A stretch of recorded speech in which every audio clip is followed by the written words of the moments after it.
চলে এসেছি অনাচার গল্পের বাকি অর্ধেকের সরল ব্যাখ্যা বিশ্লেষণ এবং তার সাথে সুভাষ কাকিমা যে মূল চরিত্রটি আছে তার চরিত্র বিশ্লেষণ উত্তর আকারে তোমাদেরকে বলে দেব এবং আরও কিছু প্রশ্ন যেগুলো তোমাদের জন্য ভীষণ জরুরি সেই কিছু প্রশ্ন তোমাদের জন্য নিয়ে এসেছি, তার উত্তরও তোমাদেরকে বলে দেব।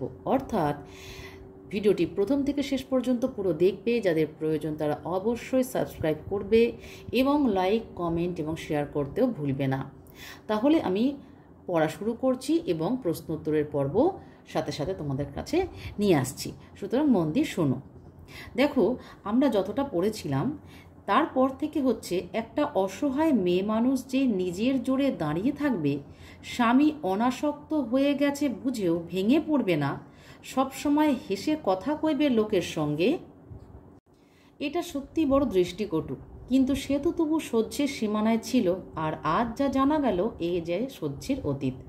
অর্থাৎ নারীর যে অবস্থান ছিল তৎকালীন সমাজে, আশাপূর্ণা দেবী খুব সুন্দরভাবে চিত্রিত করেছেন এই গল্পের মধ্যে দিয়ে, যে কোনো দুর্বল নারী কিছুতেই দৃঢ়ভাবে সোজা হয়ে তার মেরুদণ্ড জোরে দাঁড়িয়ে থাকতে পারবে না, বা স্বামীর তার প্রতি কোনো আসক্তি নেই বা টান আকর্ষণ কিছুই নেই, তবুও সে হেসে কথা বলবে মানুষের সাথে, সে নত হয়ে থাকবে না, সে কাকুতি মিনতি করবে না বা সে সাহায্য চাইবে না, এটা যেন সমাজ মেনে নিতে পারে না।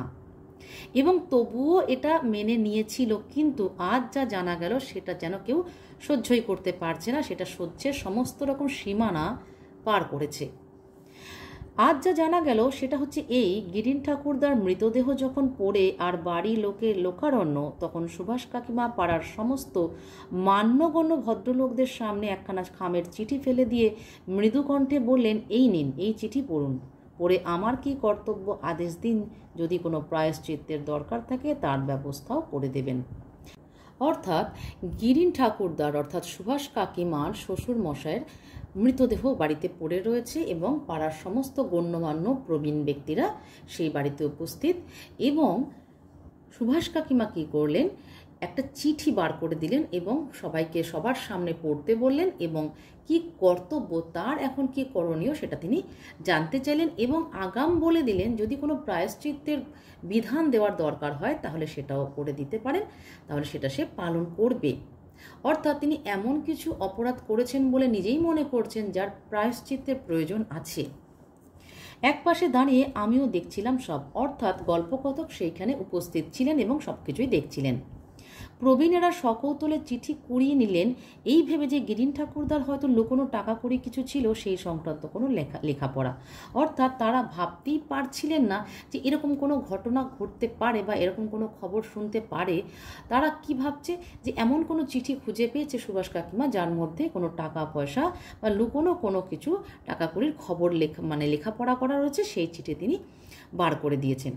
চিঠিটাই হা হা করে কুড়িয়ে নিয়েছে লোকে, বাক্যার্থের দিকে কান দেননি। অর্থাৎ চিঠিটা সুভাষ কাকিমা বের করে দিয়েছেন আর তারা কুড়িয়ে নিয়েছেন বা হাতে নিয়েছেন, কিন্তু সে কি বলল বা সুভাষ কাকিমা কি বললেন সেই দিকে কারোর কোনো খেয়াল নেই, তার মুখের বলার কোনো খেয়াল নেই।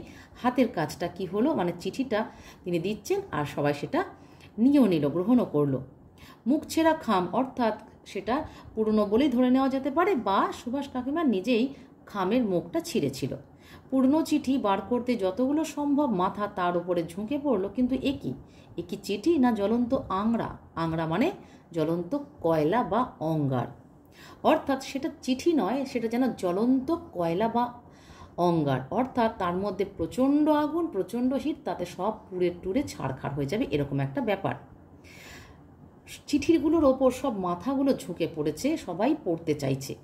প্রবীণদের মুখভঙ্গি দেখে যারা চিঠি পড়েনি তারা উদ্গ্রীব হয়ে তাকালো, ব্যাপারটা কি। অর্থাৎ দুই একজন হয়তো পড়েছে বা একজন পড়েছে, বাকিরা কেউই পড়তে পারেনি। তারা উদ্গ্রীব হয়ে জানতে চাইছে চিঠিটায় আসলে আছেটা কি। সতীশ কুণ্ডু এক ভদ্রলোক, আমি কিন্তু চরিত্রগুলো যখন বলছিলাম যে কোন কোন চরিত্র আছে এই গল্পে তখন কিন্তু সতীশ কুণ্ডুর নাম বলেছিলাম। সতীশ কুণ্ডু একটু ক্ষোভ ও ব্যঙ্গ মিশ্রিত হাসি ফুটিয়ে চিঠিটা ভাঁজ করে খামে পুড়তে পুড়তে বলেন, সকলেই যখন এখানে উপস্থিত আছেন বলে ফেলাই ভালো, সুভাষ বাবাজি আজ 7 মাস হলো গত হয়েছেন। বম্বে থেকে তার এক বন্ধু যথাসময়েই জানিয়েছিলেন, তবে বৌমা এ যাবৎ সংবাদটি গোপন রেখেছিলেন। খুব ছোট্ট করে কিন্তু সতীশ কুণ্ডু পুরো ঘটনাটা বলে দিলেন, কিন্তু তার মধ্যে একটা বিদ্রূপের হাসি রয়েছে, একটা ব্যঙ্গ মিশ্রিত হাসি রয়েছে, সেটা কিন্তু সুভাষ কাকিমার প্রতি। ঘরের মধ্যে কি বাজ পড়ল? বাজ কেন পড়বে? আমরা জানি যখন মেঘ হয় তখন বাজ পড়ে, কিন্তু এটাও জানি বিনা মেঘেও বজ্রপাত হয়। তাহলে বজ্রপাত হলে তার যে প্রতিঘাত, অর্থাৎ বজ্রপাতের যে প্রতিঘাত, তার যে শব্দ, তার যে অনুরণন হতে থাকে, সেগুলো যে মানুষের হৃদয়ে গিয়ে বাজতে থাকে, এই ব্যাপারটাই কিন্তু এখানে বোঝানো হচ্ছে। যে বাজ পড়ে আমরা জানি প্রকৃতিতে, তাতে অনেক সময় মানুষ মারাও যায়, আঘাতপ্রাপ্ত হয়, অনেক কিছু হতে পারে, কিন্তু ঘরের মধ্যে বাজ পড়া ব্যাপারটা কি? তার মানে চিঠিতে এমন কিছু লেখা ছিল যেটা এইমাত্র জানা গেল, সেটা পড়াতে সবার মনে হলো যেন বিনা মেঘে বজ্রপাত হলো। অর্থাৎ এরকম ঘটনার জন্য কেউ প্রস্তুতি ছিল না, যেটা তারা শুনতে পেল এইমাত্র। মৃত্যু সংবাদ গোপন রাখার সংবাদ এমন কিছু নতুন নয়। সময়ে অসময়ে অবস্থা বিবেচনা করে লোকে এমন করে থাকে কখনো কখনো, কিন্তু স্বামীর মৃত্যু সংবাদ গোপন করবে স্ত্রী, উদ্দেশ্যটা কি? অর্থাৎ স্ত্রী কেন স্বামীর মৃত্যু সংবাদ গোপন করবে, এই ব্যাপারটা কেউ কিছুতেই ভাবতে পারছে না যে স্বামীর মৃত্যু সংবাদ স্ত্রী কখনো গোপন করতে পারে, কারণ তাকে তো বৈধব্য গ্রহণ করতে হয়। বৈধব্য একটা প্রথা। এই যে অনাচার গল্পের যে নামকরণ আমি বলেছিলাম, যে অনাচার মানে যে আচার, অনাচারের বিপরীত শব্দ আচার আমি বলেইছিলাম, যে আচার মানে নিয়ম বা প্রথা। তাহলে যে আচার মানা হয় না বা যে নিয়ম বা প্রথা মানা হয় না, তাকে অনাচার বলে। অর্থাৎ স্ত্রীর স্বামী মারা গেছে, সে কিছু সামাজিক প্রথা বা নিয়ম বা আচার পালন করবে, কিন্তু সে যখন সেটা পালন করবে না তখন সে অনাচারই হয়ে গেল, বা তখন সেটা অনাচার করছে বলে ধরে নেওয়া হয়। কিন্তু এক্ষেত্রে স্ত্রীর এমন কি উদ্দেশ্য ছিল যে এই ধরনের একটা খবর বা সংবাদ সে গোপন করে গেছে? ভিড়ের মধ্যে অস্ফুট একটা গুঞ্জনধ্বনি উঠল, অর্থাৎ সবাই কিছু বলা বলি করছে নিজেদের মধ্যে। প্রবীণরা গোল গোল চোখ করে হাঁ হয়ে তাকিয়ে রইলেন, আর সুভাষ কাকিমা ভাবলের শূন্য মুখে শ্বশুরের অসুখের সময় ব্যবহৃত ঔষধের শিশি, কাচের গেলাস, পিকদান, কাঁথাখানি, জামা কাপড় ইত্যাদি একত্রে জড়ো করতে লাগলেন। অতঃপর কে একজন মহিলা বললেন, হ্যাঁ সতীশ, বৌমার করণীয় কাজ তাহলে কি হবে? অর্থাৎ যখন ঘরের মধ্যে প্রবীণ বা মান্যগণ্য ব্যক্তিরা চোখ বড় বড় করে ফেলেছে এরকম একটা সংবাদ শুনে, যে এত মাস 7 মাস চেপে রেখেছে, যেটা তারা ভাবতেও পারছে না, কিন্তু সুভাষ কাকিমার মুখে কোনো ভাবলেশ নেই, কারণ তিনি তো অনেক দিন আগেই শুনে ফেলেছেন খবরটা, 7 মাস আগে। তার কাছে তো নতুন কিছু নয়। খবর সদ্য পাওয়ার পর মানুষের মনের মধ্যে শোক তৈরি হয় এবং ধীরে ধীরে তা স্তিমিত হতে থাকে বা কমতে থাকে। সুতরাং 7 মাস পরে সুভাষ কাকিমার মনের মধ্যে আর কোনো শোক নেই। তাই তিনি কি করছেন, এই মুহূর্তে তার যা কর্তব্য, অর্থাৎ তার শ্বশুরমশাই মারা গেছেন এবং শ্বশুরমশাইয়ের যে সমস্ত ব্যবহৃত জিনিসপত্র এবং তিনি শয্যাশায়ী থাকাকালীন যে সমস্ত জিনিসপত্র ছিল, যেমন ওষুধের শিশি, তিনি ওষুধ খেতেন, কাচের গ্লাস, পিকদান অর্থাৎ তিনি যেটাতে পিক ফেলতেন, সে থুতু ফেলা হোক বা পান খেয়ে ফেলা হোক, যে পিক ফেলতেন সেটা, কাঁথা কানি মানে তিনি যে কাঁথা কাপড় ব্যবহার করতেন সেটা, তার জামা কাপড়, এগুলোর আর কোনো প্রয়োজন নেই সংসারে, তাই তিনি সেগুলো জড়ো করছেন যে সেগুলো তিনি একটা ব্যবস্থা করবেন, পুড়িয়ে ফেলবেন বা ফেলে দেবেন, যা হোক একটা তিনি করবেন। কিন্তু সেই সময় একজনকে মহিলা বলল, হ্যাঁ সতীশ, যেহেতু সতীশ কুণ্ডু সেই চিঠিটা পড়েছেন, তাই সতীশের উদ্দেশ্যে বলা হলো যে বৌমার করণীয় কাজ তাহলে এখন কি? অর্থাৎ তার শ্বশুর মারা গেছে, অথচ তার স্বামীও 7 মাস আগে মারা গেছে, সে এখন কি করবে, তার করণীয় কাজটা কি, সেটা কে একজন মহিলা ভিড়ের মধ্যে থেকে জানতে চাইলেন। সতীশ কুণ্ডু বললেন, আপনারাই বলুন, আমার এই 60 বছর বয়সে এমন ঘটনা তো দেখিনি সত্যদি। অজান্তে হয় সে আলাদা, বলে অজান্তে সাপের বিষে দোষ লাগে না। অর্থাৎ যে ভিড়ের মধ্যে থেকে কে একজন মহিলা বলেন, সে আসলে সত্যদি। আর যে সতীশ কুণ্ডু, তার বয়স 60 পেরিয়েছে, তার বা 60 বছর বয়স, এবং যে সত্যদি, যে একজন মহিলা ভিড়ের মধ্যে থেকে বললেন, সে সতীশ কুণ্ডুর থেকেও বয়সে বড়। তা সত্যদির উদ্দেশ্যে সতীশ কুণ্ডু বলছেন যে যদি কেউ না জেনে এটা করে থাকে, যে স্বামীর মৃত্যু সংবাদ সে জানেই নি, তাই সে সধবার পোশাক পরে এতদিন সধবার মতো জীবনযাপন করেছেন, তাহলে সেটা আলাদা, তাহলে সেটা দোষের নয়। কিন্তু জেনে শুনে, অর্থাৎ একটা উদাহরণ দেওয়া হচ্ছে, উপমা দেওয়া হচ্ছে, অজান্তে সাপের বিষে দোষ লাগে না। সেটা তৎকালীন সময় হতো, কিন্তু অজান্তে যদি সাপ কামড়ায়ও তবুও কিন্তু বিষাক্ত সাপ কামড়ালে কিন্তু দোষেরই হয়, অর্থাৎ মানুষের মৃত্যু পর্যন্ত হতে পারে। সত্যদি বলেন, ছাই 5 শাখা সিঁদুরের ব্যবস্থা না হয় আমি করে দিলাম, কিন্তু এ প্রাচিত্তিরের দরকার তো, একটা প্রাচিত্তিরের দরকার তো, জেনে শুনে এমন অনাচার। হ্যাঁ গা বৌমা, এ চিঠি চেপে রাখবার বুদ্ধি তোমায় কে দিলে বাছা? তখনকার দিলেন, এরমভাবে কথা বলা হতো বাবা, বাছা ইত্যাদি বলে। তা সত্যদির কি কাজ না, যে শাখা সিঁদুর এই সমস্ত পড়ে রয়েছে সুভাষ কাকিমা, সেগুলোর ব্যবস্থা না হয় সত্যদি করে দেবে। কি ব্যবস্থা করবে? শাখা সিঁদুর, শাখা কলাকে ভেঙে ফেলতে হবে, সিঁদুরকে মুছে ফেলতে হবে, এমনকি তার পরনের যে রঙিন শাড়ি সেটাকে ছেড়ে তাকে সাদা থান পরতে হবে। এই সমস্ত ব্যাপারগুলো সত্যদি দেখবেন। কিন্তু একটা প্রাচিত্তির অর্থাৎ প্রায়শ্চিত্ত তার একটা প্রয়োজন আছে। সেটা না হলে পরে এই যে সুভাষ কাকিমা অপরাধটা করলেন, অন্যায়টা করলেন বা অনাচার করলেন, তার তো একটা ব্যাপার আছে। তাই এবার সত্যদীপ প্রশ্ন করছে সুভাষ কাকিমাকে যে তোমাকে এই চিঠিটা চেপে রাখার বুদ্ধি তোমাকে কে দিল? সুভাষ কাকিমা মুখ তুলে কে জানে হয়তো বা একটু হেসেই বললেন, বুদ্ধি আর কে দেবে পিসিমা, বোধহয় আমার দুর্মতিই দিয়েছে। অর্থাৎ সত্যদিকে সুভাষ কাকিমা পিসিমা বলে ডাকছেন। তা তিনি হয়তো একটু অজান্তে একটু হাসলেন এবং হয়তো তার দুর্মতি, মতি মানে বুদ্ধি, দু অর্থাৎ কথাটার অর্থ হলো কু, অর্থাৎ তার কুবুদ্ধি তাকে এই বুদ্ধি দিয়েছে। মানে তার তখন মতির ঠিক ছিল না, হয়তো তার মতিভ্রম হয়েছে, তাই তিনি এরকম কাজ করেছেন। কিন্তু কেন করছেন তার নিজের সপক্ষে একটা যুক্তি আছে। কি বলছে? যাই হোক, বলি এর একটা মানে তো আছে। যদি উড়ো চিঠি বলে অবিশ্বাস এসে থাকে, পাড়ার 5টা বিচক্ষণ লোককে দেখাতে হয় তো। অর্থাৎ সত্যদিক ঠিক বিশ্বাস হচ্ছে না যে এমন কাজ কোনো মহিলা বা নারী করতে পারে। যদি সুভাষ কাকিমার যদি মনে হয়ে থাকে যে সুভাষ কাকার যে বন্ধু একটা চিঠি দিয়েছিল সুভাষ কাকার মৃত্যু সংবাদ জানিয়ে, যদি সুভাষ কাকিমার মনে হয়ে থাকে যে চিঠিটি উড়ো চিঠি বা একটা ভুলভাল চিঠি, তাহলে সেটা কাউকে দেখাতে হতো, 5টা বিচক্ষণ লোককে দেখাতে হতো। সুভাষ কাকিমা কি বলছে? অবিশ্বাস তো করিনি পিসিমা, অর্থাৎ তার মনের মধ্যে অবিশ্বাস আসেইনি, কেননা বহুদিন ধরে টাকা পয়সা পাঠানো বন্ধ হয়ে গেছিল। বলছে তাহলে? সুভাষ কাকিমা এইবার হাতের কাজ থামালেন, স্থিরভাবে বললেন, অর্থাৎ তিনি এবার ধীর স্থির হলেন। এতক্ষণ তিনি কাজকর্ম করতে করতে কথা বলছিলেন, এবার তিনি ধীর স্থির হয়ে কি উত্তর দিচ্ছেন। ভেবেছিলাম বাবা বুড়ো মানুষ, জীবনভর অনেক শোক তাপ তো পেয়েছেন, মরণকালে না হয় আর নাই পেলেন। অর্থাৎ এটা একটা অস্বাভাবিক ধরনের মনোভাব বলে আর 5 জন মনে করছে, কিন্তু একজন সরল সাদাসিধে দৃঢ়চেতা একজন নারী, এবং সে এখানে মমতাময়ী হিসেবে তার চরিত্রটা দেখানো হয়েছে, বা তিনি তার চারিত্রিক গুণ রয়েছে, তিনি মমতাময়ী। এক বর্ষিয়ান শিশু, তার শ্বশুর মশাই বর্ষিয়ান অর্থাৎ বৃদ্ধ, কিন্তু তার মধ্যে শিশুর মনোভাব, শিশুর ভাব এসে গেছিল, কেননা তিনি বৃদ্ধ হওয়ার পর তার অনেক কিছু চিন্তা ভাবনা বুদ্ধি সব লোপ পেয়েছিল, তাই তিনি শিশুর মতো আচরণ করতেন এবং সুভাষ কাকিমা তাকে একজন সন্তান হিসেবে ট্রিট করতেন।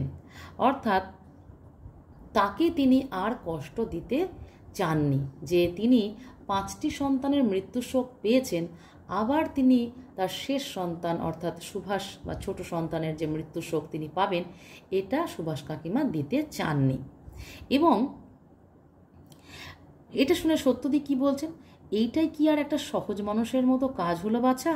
সত্যপিসি বলেন, যে যার কর্মফল নিয়ে এসেছে, ভোগ না করে উপায় কি?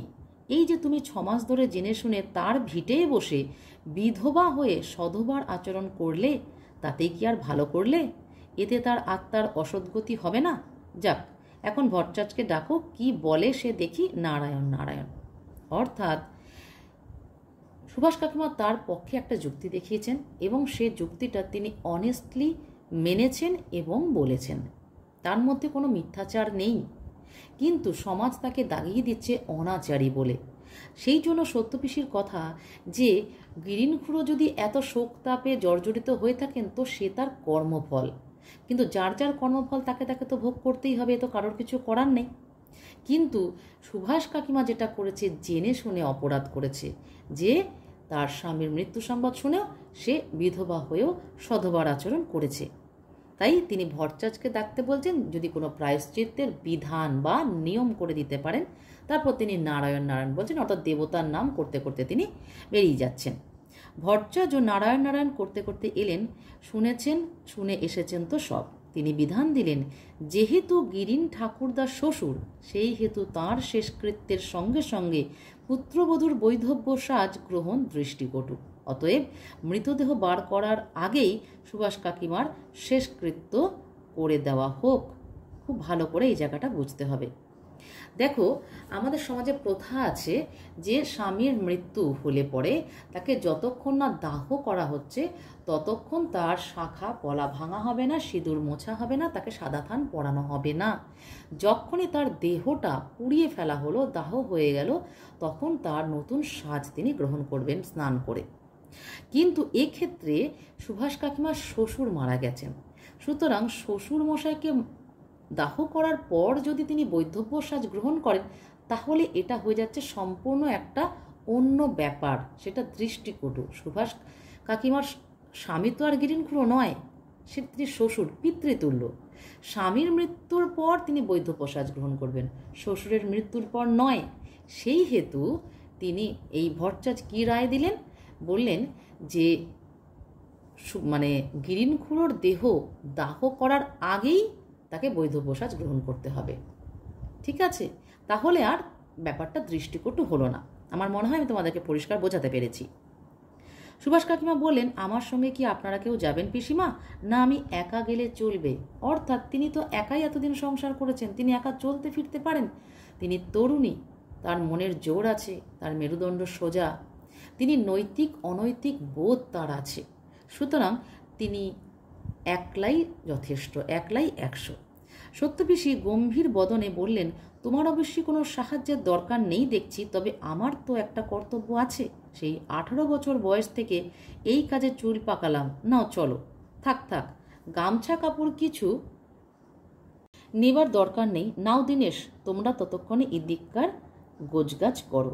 অর্থাৎ সত্যপিসি যেমন একটা টার্গেট নিয়েছিলেন, যেমন যদি আর কেউ বিধবা হয়, কারোর স্বামী মারা যায়, তো এই কাজটা হচ্ছে তার, এবং এই কাজটা তিনি 18 বছর বয়স থেকে করছেন।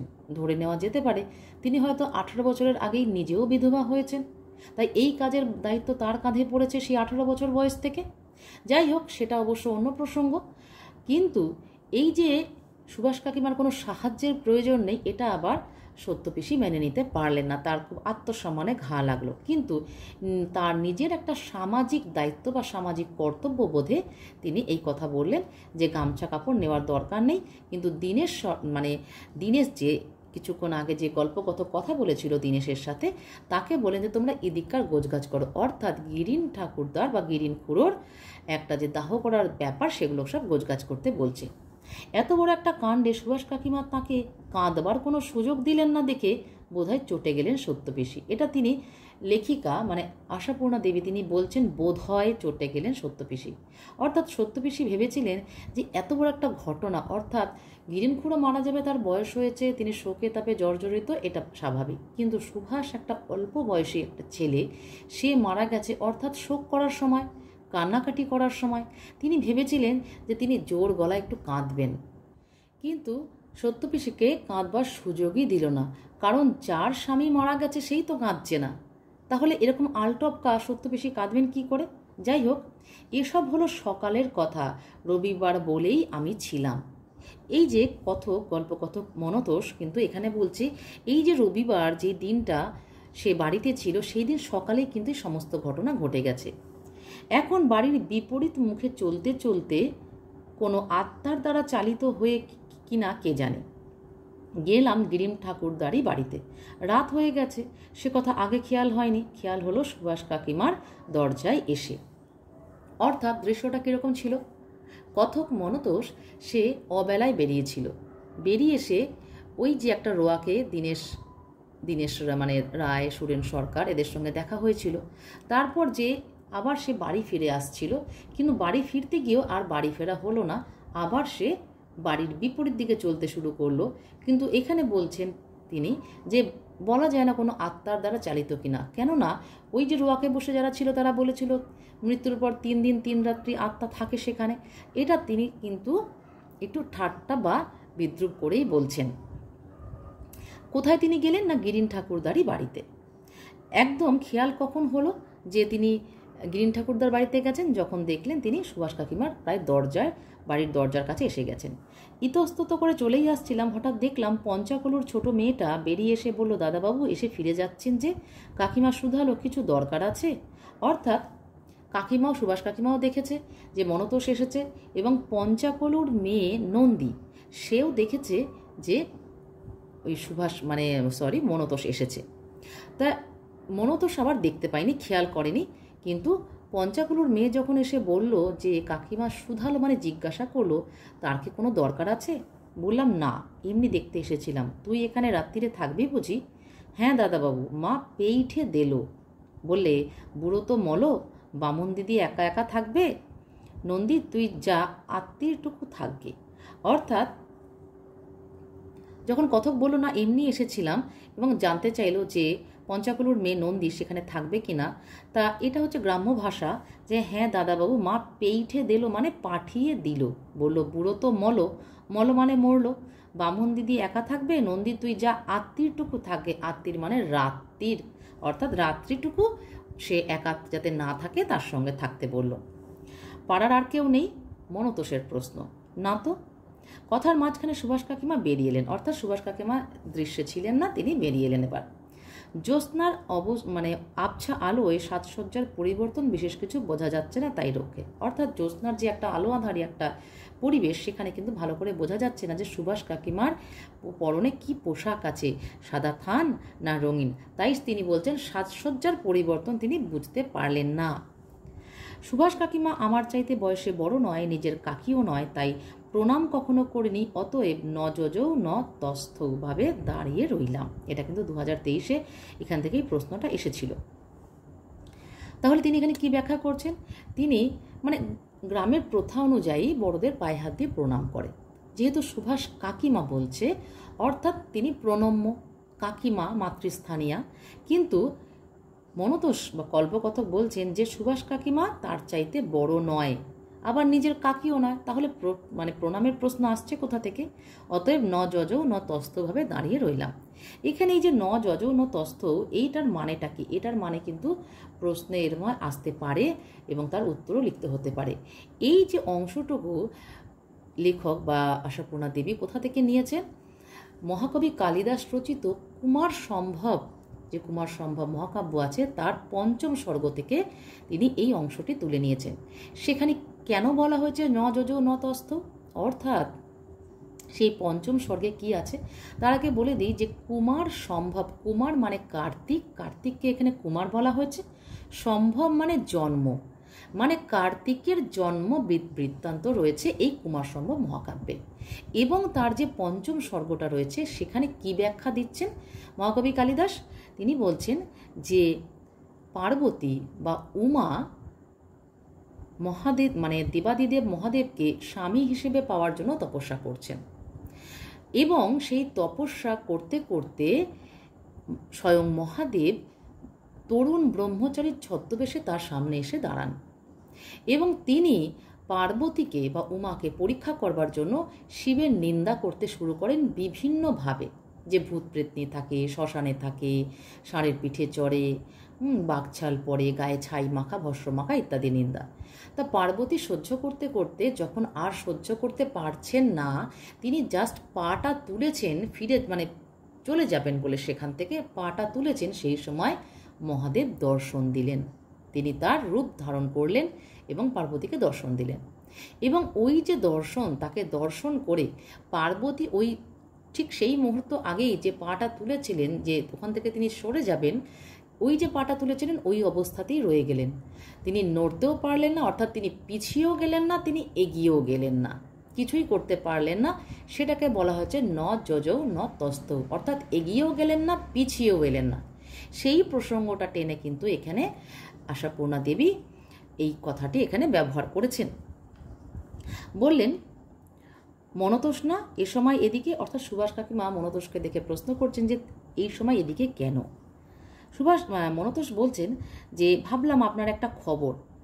তা সুভাষ কাকিমা বলছেন, এসেছো তো ভালোই হয়েছে ভাই, বলেই থামলেন। সামান্য একটু হেসে বলেন, ভাই বলেই বলছি, কিছু মনে করো না বাবা, মনে করো না। বাবা বাছা করে বলতে পারি না, বলছি গ্রামে আর কাউকে বলতে পারিনি, তোমায় বলছি। তোমার কাকার তো পারলৌকিক কাজের কিছুই হয়নি, এতদিন পরে কিছু হয় কি না, কিংবা কি হয় তোমাদের কলকাতার কালীঘাটের কোনো পণ্ডিতকে জিজ্ঞেস করতে পারো। বললাম আচ্ছা।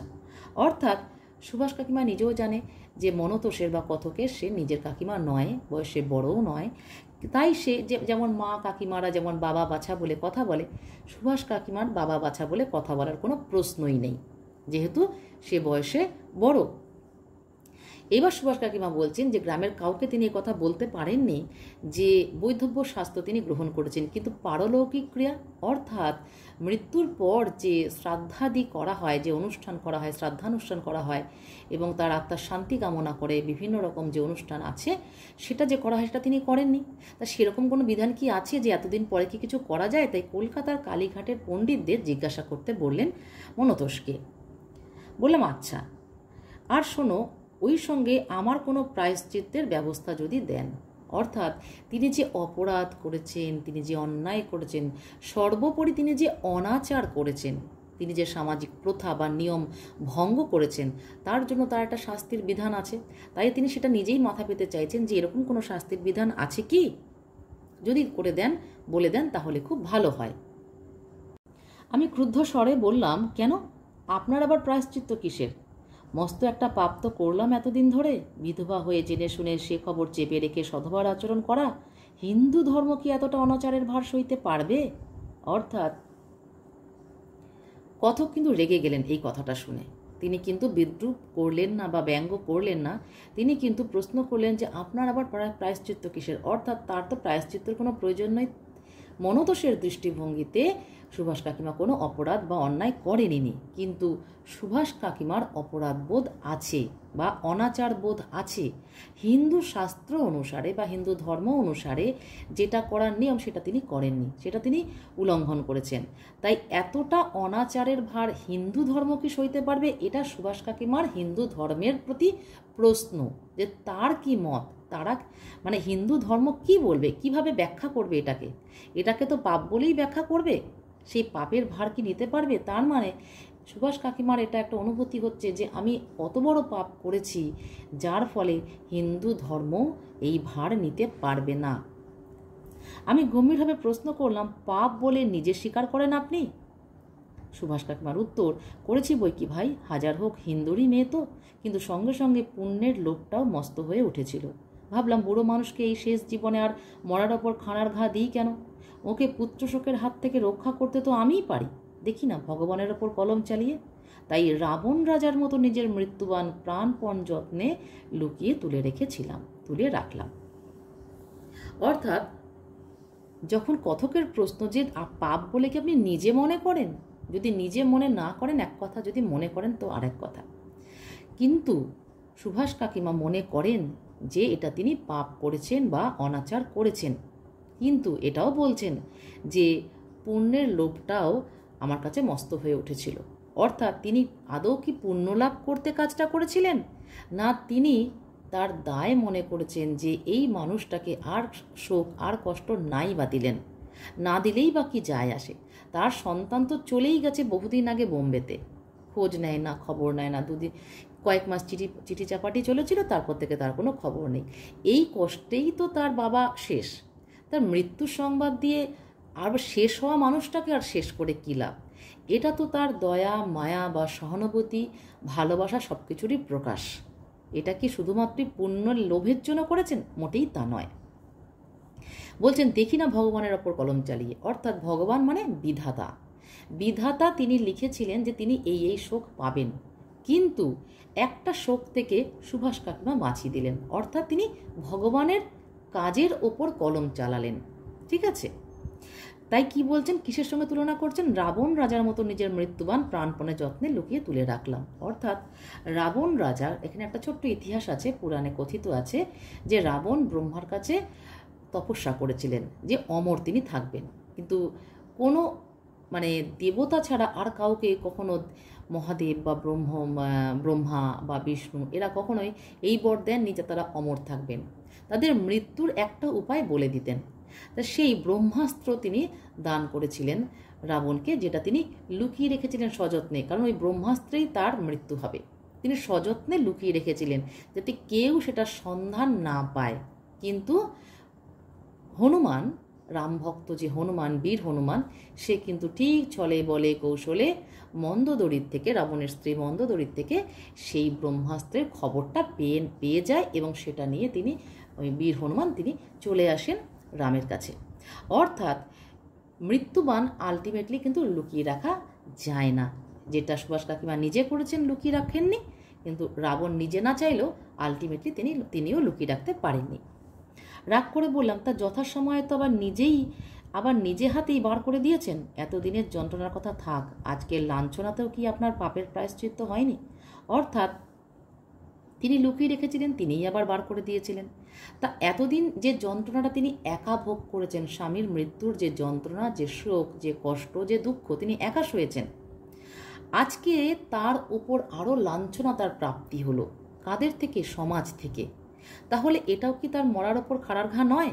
100 বার তাই। সুভাষ কাকিমা এক মুহূর্ত চুপ করে থাকলেন, তারপর বললেন, কি জানি, বুঝতে পারছি না, মনে হচ্ছে একটা কিছু শাস্তিই হোক, খুব কঠিন শাস্তি। এতদিন ধরে হেসে গল্প করে সহজ হয়ে বেড়ানোর জন্য ভয়ঙ্কর কোনো শাস্তি। অজান্তে সাপের বিষ খেলে দোষ হয় না জানি, কিন্তু জেনে বুঝে সে বিষ হজম করলে তার জন্য শক্ত বিধান শাস্ত্রে নেই।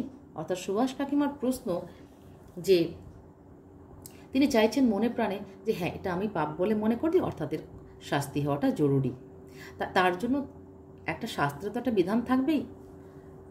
মনতোষের কিন্তু উত্তর জোগাচ্ছিল না। হঠাৎ 12 বছরের নন্দী চৈতন্য করিয়ে দিল, দাদাবাবু এবার ঘরে যাও। অর্থাৎ সেই যে মনতোষ সুভাষ কাকিমার দরজায় এসে এই যে রাত্রেবেলায় কথোপকথন হচ্ছে, সুভাষ কাকিমারও হুঁশ নেই, মনতোষেরও কিন্তু খেয়াল নেই যে রাত হয়ে গেছে। কে চৈতন্য করালো? নন্দী, সেই পঞ্চাকরুর মেয়ে নন্দী চৈতন্য করে দিল, দাদাবাবু এবার ঘরে যাও।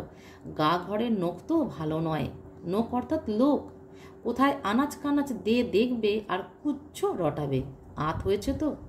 অর্থাৎ ওইটুকুনি 12 বছরের মেয়ের কত সেন্স তখনকার সময়, তৎকালীন সময়ে, যে সে এতটা পরিণত কথা বলছে, এটা একটা অবাক হওয়ার ব্যাপার।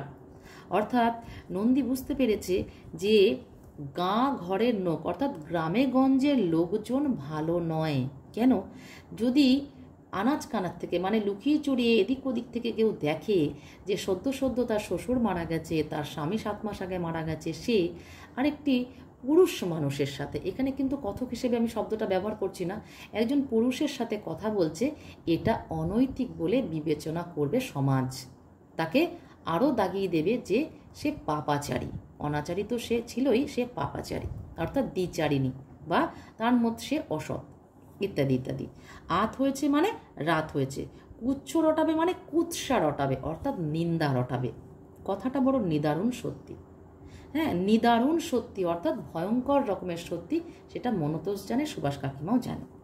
লজ্জায় লাল হয়ে উঠলেও এক কথায় উল্টো মুখ ধরতে পারাও শক্ত। অর্থাৎ এই কথাটা শুনে খুব লজ্জিত হয়ে গেছে। সত্যি তো, এটা একটা ব্যাপার যেটা তার মাথায় আসেনি, কিন্তু ওইটুকুনি 12 বছরের মেয়ের মাথায় এসেছে। অর্থাৎ সাথে সাথে সে উল্টো দিকে ঘুরেও চলে যেতে পারছে না। তাই বললাম, একটা কথা শুধু জিজ্ঞেস করব কাকিমা, গিরিন ঠাকুরদা আপনার সঙ্গে যা ব্যবহার করতেন সে তো কারোর অবিদিত নেই, অথচ তার জন্যে।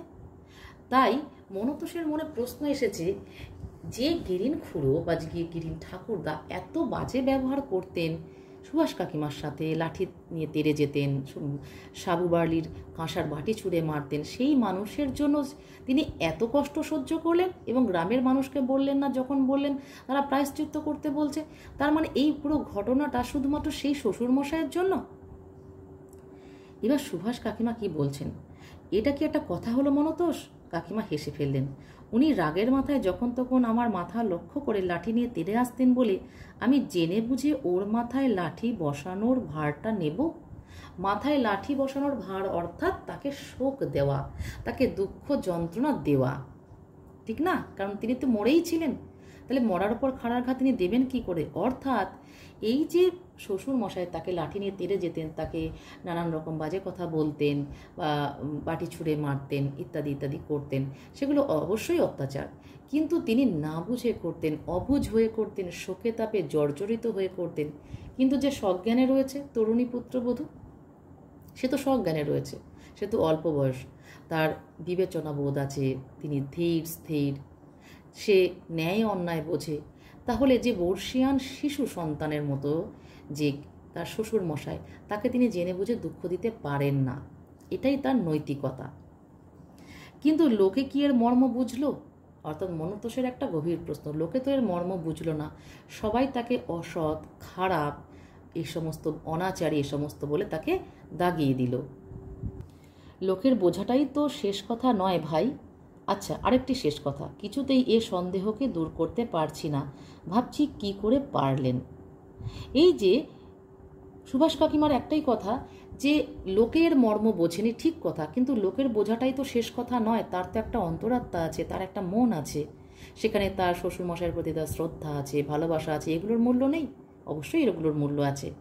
কিন্তু মনতোষের একটা প্রশ্ন, যেটা আমি তোমাদের কাছে উত্তর আকারে নিয়ে আসব, ভাবছি কি করে পারলেন। অর্থাৎ এত বড় একটা কঠিন কাজ কোন অসীম শক্তি বলে সুভাষ কাকিমা করতে পেরেছে, এটা কিন্তু একটা আশ্চর্যের বিষয় এবং মনতোষের কাছে একটা প্রশ্ন। সুভাষ কাকিমা এবারও চুপ করে থাকলেন, তারপর বলেন, সেটা আমি নিজেও বুঝতে পারি না মনতোষ, কি করে পারলাম। অর্থাৎ তার মধ্যে যে একটা মমতাময়ী মা আছে বা একজন মমতাময়ী মেয়ে আছে, এবং তার জন্য যে তিনি অসীম ক্ষমতাশালিনী হয়েছেন, এটা তিনি নিজেও বুঝতে পারেননি যে তিনি কি করে পেরেছেন। তিনি শুধু এটুকুনি জানতেন যে তাকে পারতে হবে। ঠিক আছে, গল্পের ব্যাখ্যা বিশ্লেষণ করে দিলাম, সরলতম ব্যাখ্যা করে দিলাম। যদি তবুও কোনো প্রশ্ন মনে এসে থাকে অবশ্যই আমাকে কমেন্ট বক্সে জানাবে, আমি উত্তর দেব।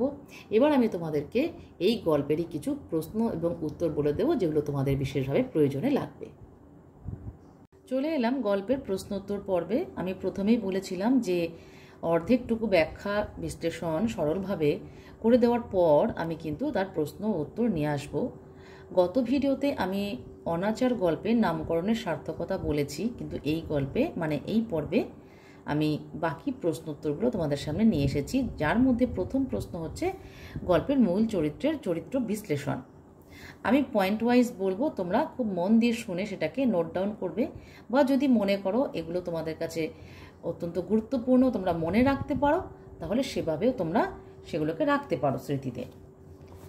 প্রথাগত শিক্ষাহীন অথচ গভীর অন্তর্দৃষ্টি ও পর্যবেক্ষণ শক্তির অধিকারিণী আশাপূর্ণা দেবীর অসামান্য সৃষ্টি সুভাষ কাকিমা চরিত্রটি নামহীন অথচ ব্যক্তিত্বময়ী। বাংলা সাহিত্যে এরূপ চরিত্র বড় একটা দেখা যায় না। শান্ত অথচ দৃঢ়চেতা চরিত্রটির প্রথম লক্ষণীয় বৈশিষ্ট্য হল স্বামীর প্রতি অনাবিল প্রেম অথচ তরুণী সুলভ উচ্ছ্বাসহীন, যা অনুভব করে মনতোষের পিসিমা বলেছেন, এমন ভালোবাসাবাসী আর জগতে নেই। 2 নম্বর পয়েন্ট, সুভাষ কাকিমার ধৈর্য ও সহনশীলতার পরিচয় আমরা পাই গল্পের প্রতিটি স্তরে। স্বামীর হঠাৎ নিরুদ্দেশ হয়ে যাওয়ার আঘাত তিনি অসীম ধৈর্যের সাথে সহ্য করেছেন। তিনি তার স্বামীকে ধরে রাখতে অক্ষম, এমনকি প্রতিবেশীদের বদনাম, তার ভেতরের অন্য কোনো খারাপ গুণ টের পেয়েই সুভাষ ঘৃণায় বাড়ি ছেড়ে চলে গিয়েছিল। শ্বশুরের কাছে যেমন হয়েছেন তিরস্কৃত, সমাজ থেকে তেমন হয়েছেন লাঞ্ছিত। স্বামীর কাছ থেকে পত্র ও অর্থ আশায় তিনি নিশ্চিন্ত হয়েছেন, কিন্তু উচ্ছ্বসিত হননি। তিরস্কার ও পুরস্কার দুই তিনি শান্তভাবে গ্রহণ করতে পারতেন। 3 নম্বর পয়েন্ট, দীর্ঘকাল স্বামী নিরুদ্দেশ, সংসারের দায়ভার তার, সংসারের দারিদ্র্যের চরম। সুভাষ কাকিমা নিজের যা একটু সোনাদানা ছিল সব বিক্রি করে বৃদ্ধ শ্বশুরের সাবু বার্লির ব্যবস্থা করেছেন। ক্ষিপ্ত শ্বশুর কাঁসার বাটিটা ছুঁড়ে মেরে কপাল ফাটালেও রক্ষা করবার কেউ নেই। কেমন অনায়াসে ভাগ্যের দোষ বলে সব কিছু মেনে নেন। সন্তানবৎ বৃদ্ধ শ্বশুরের দেওয়া আঘাত হাসি মুখে সয়ে যান তিনি, যেন তিনি মাতৃসমা। মনের মধ্যে কোনো বিদ্বেষ ভাব জাগে না তার। 4 নম্বর পয়েন্ট, বোম্বাই থেকে স্বামীর বন্ধু মারফত তার মৃত্যু সংবাদ আসে। যে কোনো স্ত্রীর কাছে স্বামীর মৃত্যু সংবাদ তার মৃত্যুবান ছাড়া আর কিছুই নয়। এই সংবাদে তার হৃদয় চূর্ণ বিচূর্ণ হলেও স্থির করলেন শোকে জর্জরিত বৃদ্ধ শ্বশুরকে এই নিদারুণ আঘাত থেকে রক্ষা করবেন। শোক তাপে ক্ষতবিক্ষত বর্ষিয়ান শিশু সন্তান যাতে আর কোনো মর্মান্তিক আঘাত না পান, তার জন্যই সমস্ত যন্ত্রণা, অশ্রুধারা, কণ্ঠের ব্যাকুল হাহাকার সব কিছু গলাদকরণ করে হাসি মুখে সধবার আচরণ করে দীর্ঘ 7 মাস কাটিয়ে দেন। দীর্ঘ 7 মাস পরে বৃদ্ধ শ্বশুরের জীবন প্রদীপ নিভে গেলে আপন মৃত্যুবানটি সমাজপতিদের হাতে তুলে দিয়ে প্রায়শ্চিত্তের বিধান করলেন। সেদিনই তিনি স্বামীর মৃত্যু সংবাদবাহী পত্রটি গোপন করার তপস্যা ভঙ্গ করলেন। 5 নম্বর পয়েন্ট, সুভাষ কাকিমা হিন্দু, তাই সংস্কারগত পাপ বোধ থেকে মনে করেছেন বিধবা হয়েও সধবার আচরণে তার প্রায়শ্চিত্ত অবশ্য পালনীয়। মানবতার খাতিরে তিনি যে কাজই করে থাকুন না কেন তা শাস্ত্রসম্মতভাবে শাস্তিযোগ্য অপরাধ। সেই জন্য শাস্তি প্রার্থনা করতে তিনি কোনো দ্বিধা করেননি। তার এই অপরাধের জন্য মনতোষকে অনুরোধ করেন কলকাতার কালীঘাটের পণ্ডিতদের কাছ থেকে জেনে আসতে এতদিন পর কোনো পারলৌকিক কাজ হয় কি না। 6 নম্বর পয়েন্ট, ক্ষমার প্রতিমূর্তি ছিলেন সুভাষ কাকিমা। গিরিন ঠাকুরদার মৃত্যুদিনে মৃত্যুবান চিঠিখানা সর্বসমক্ষে আনার সাথে সাথে বিদ্রূপ ইঙ্গিত কটু কথা বর্ষিত হতে থাকে তার প্রতি, কিন্তু সে সব কিছুই তিনি অসীম সহনশীলতার সঙ্গে সহ্য করেছেন শান্ত থেকে। কারণ তথাকথিত জ্ঞানী অথচ অন্তঃসার শূন্য মানুষগুলোর থেকে এর বেশি কিছু তিনি আশা করেনও না। তাই সকলকে তিনি মনে মনে ক্ষমা করে দিয়েছেন। 7 নম্বর পয়েন্ট, বা এটা তোমরা কনক্লুশন হিসেবে লিখতে পারো, 7 নম্বর নাও দিতে পারো। তাই দেখা যায় গল্পের মূল চরিত্র সুভাষ কাকিমা, যার বিদ্যা এবং শিক্ষা সম্পর্কে জানা না গেলেও তার ক্ষমাশীলতা, অসীম ধৈর্য, সহনশীলতার প্রতিমূর্তি, উচ্ছ্বাসহীন প্রেম, পরম মমতাময়ী মাতৃস্নেহ ও উদার মানসিকতা প্রভৃতি গুণে গুণান্বিত। তাই পাঠকের অন্তরে ও মনের মণিকোঠায় শ্রদ্ধা ও সম্মানের আসনে বিরাজিত। ঠিক আছে। 2 নম্বর প্রশ্ন দেখো, সুরেন সরকার, বলি তুই পারলি কি করে? মনতোষের কাকিমা, আমি ভাবছি পারল কি করে? মনতোষ, ভাবছি কি করে পারলেন? সবারই প্রশ্ন এক, কিন্তু উদ্দেশ্য, ইঙ্গিত ও লক্ষ্য এক নয় কেন? আশাপূর্ণা দেবী রচিত অনাচার গল্পে মনতোষের নিজের কাকিমা সুরেন সরকার এবং মনতোষ সকলেই বলেছেন যে সুভাষ কাকিমা এমন একটি কাজ কি করে করতে পারলেন, কি করে স্বামীর মৃত্যু সংবাদ পাওয়ার পর 7 মাস খবরটিকে গোপন রেখে সধবার আচরণ করতে পারলেন এবং কেনই বা গোপন করলেন।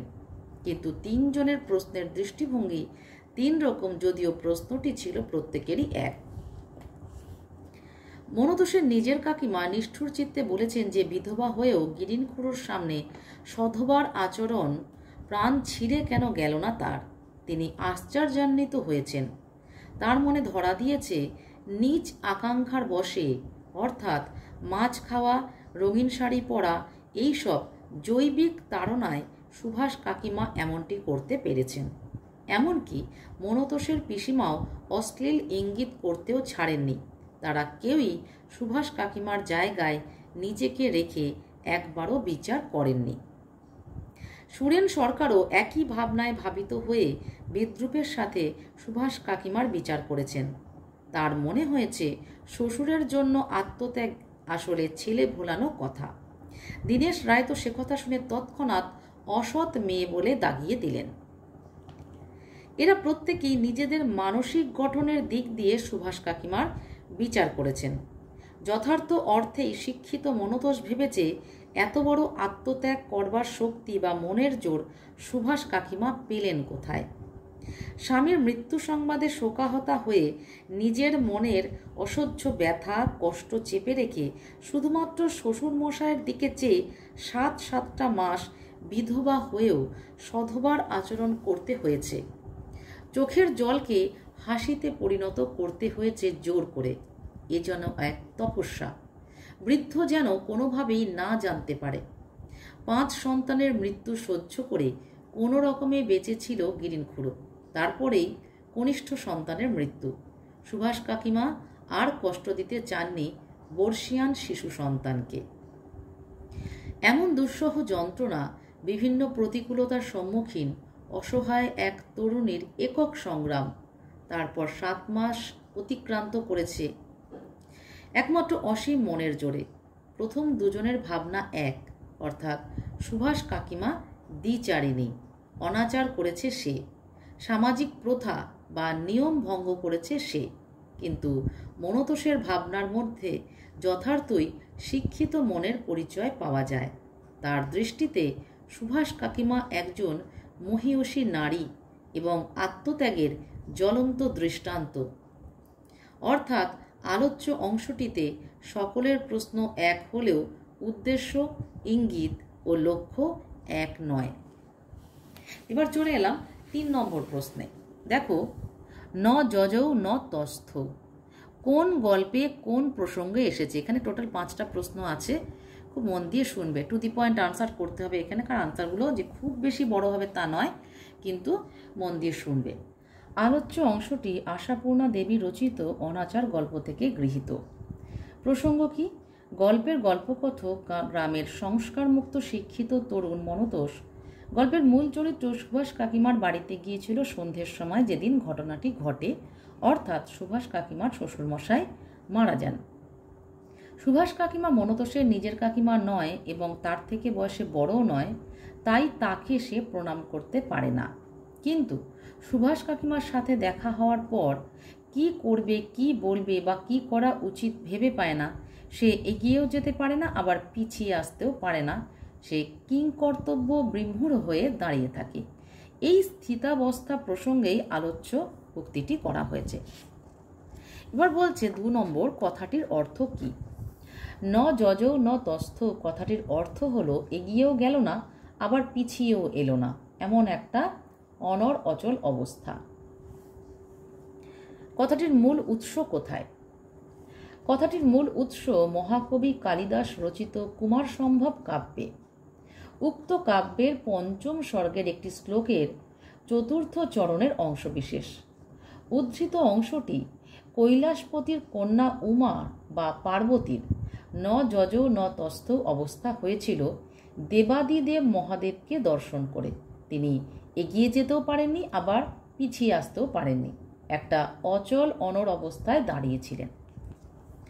সেখানে কি উদ্দেশ্যে উক্তিটি করা হয়েছে? কৈলাসপতির কন্যা পার্বতী শিবকে পতিরূপে পাওয়ার জন্য গভীর তপস্যায় মগ্ন। দেবাদিদেব মহাদেব শিব স্বয়ং ব্রহ্মচারীর ছদ্মবেশে পার্বতীর সামনে এসে উপস্থিত হন। সেই ছদ্মবেশী পার্বতীকে পরীক্ষা করার জন্য মহাদেবের নিন্দায় রত হন স্বয়ং মহাদেব নিজেই। পার্বতী শিবের নিন্দা সহ্য করতে না পেরে সেখান থেকে চলে যেতে উদ্যত হন। ঠিক সেই সময় মহাদেব নিজের রূপ ধারণ করে পার্বতীকে দর্শন দেন। ঠিক তখনই পার্বতী তার উপাস্য দেবতাকে সামনে থেকে দর্শন করে আর অগ্রসর হতে পারলেন না, আবার উদ্যত চরণে ফেলে পিছিয়ে আসতেও পারলেন না, নিস্পন্দভাবে দাঁড়িয়ে রইলেন। এই গল্পের সঙ্গে তার মিল কোথায়? আশাপূর্ণা দেবী রচিত অনাচার গল্পের গল্পকথক মনতোষেরও একই অবস্থা হয়েছিল। সুভাষ কাকিমাকে সামনে দেখে প্রণাম করতে এগিয়ে যেতেও পারেনি, আবার পিছিয়ে আসতেও পারেনি। 4 নম্বর প্রশ্ন দেখো, যাক এতদিনে গিরিনখুড়োর হাড় কখানা জুড়ল, আহা আজন্ম দুঃখী। প্রথম প্রশ্ন, বক্তা কে? আশাপূর্ণা দেবী রচিত অনাচার গল্পের আলোচ্য অংশের বক্তা গল্পকথক মনতোষের আপন বর্ষিয়ান পিসিমা। 2 নম্বর, কেন এ কথা বলেছিলেন? গ্রামের সদ্যমৃত গিরিনখুড়োর বাড়ি থেকে ফিরে পুকুরে ডুব দিয়ে স্নান সেরে বাড়ির দালানে উঠে বেশ চাঁচা ছোলা মাজা ঘষা গলায় তিনি এই কথাগুলো বলেছিলেন। গিরিনখুড়োর পরিবারের আর্থিক অবস্থা ভালো ছিল না। 5টি সন্তানের অকাল মৃত্যুর পর শোক জর্জরিত গিরিনখুড়ো স্বাভাবিক কারণেই জরাজীর্ণ হয়ে পড়েছিলেন। শিবরাত্রির সলতের মতো তার কনিষ্ঠ পুত্র সন্তানটি অর্থাৎ সুভাষ তবু এতদিন বেঁচে ছিল, কিন্তু চলচ্চিত্রে অভিনয়ের নেশা তাকে পেয়ে বসে। তরুণী পত্নীকে বাড়িতে রেখে সে চলে যায় বোম্বে। প্রথম দিকে কয়েক মাস টাকা পয়সা পাঠালেও পরে একেবারেই তা বন্ধ হয়ে যায়। 2 নম্বর, গিরিনখুড়োকে আজন্ম দুঃখী বলা হয়েছে কেন? বৃদ্ধ শ্বশুর ছোট পুত্রবধূর ওপর ক্ষুব্ধ হন কারণ সে তার স্বামীকে ঘরে আটকে রাখতে পারেনি। বয়সের ভারে নত ও খিটখিটে হয়ে পড়েন গিরিনখুড়ো। প্রায়ই বিচার বিবেচনা বোধ হারিয়ে ফেলেন তিনি। সাবু বার্লি সমেত ভারী কাঁসার বাটি ছুঁড়ে মারেন সুভাষ কাকিমার কপাল লক্ষ্য করে। দেহ ও মনের যন্ত্রণায় জ্বলতে জ্বলতে অচিরে শয্যা গ্রহণ করে কিছুদিনের মধ্যেই মারা গেলেন তিনি। গিরিনখুড়ো সমস্ত জীবনে সুখের মুখ দেখেননি, কারণ 5 সন্তানের মৃত্যু, দুঃখ, দারিদ্র্য আর দুর্বিষহ যন্ত্রণা নিয়ে তিনি বেঁচেছিলেন। তাই তাকে আজন্ম দুঃখী বলা হয়েছে। 4 নম্বর, হাড় কখানা জুড়োলো বলতে কি বোঝানো হয়েছে? দীর্ঘ জীবন শোকে তাপে আর দারিদ্র্যে রোগে গিরিনখুড়োর দেহ মন একেবারে জর্জরিত হয়ে গিয়েছিল। জীবনে সুখ শান্তি বলতে কিছুই ছিল না। বলা ভালো, তিনি জীবিত হয়েও মৃতের মতো বেঁচেছিলেন। অস্থি কঙ্কালসার দেহে তিনি যখন শেষ নিঃশ্বাস ত্যাগ করলেন, তখনই তার সমস্ত পার্থিব জ্বালার অবসান হলো। যতদিন তিনি বেঁচে ছিলেন তা ছিল শুধুই যন্ত্রণা।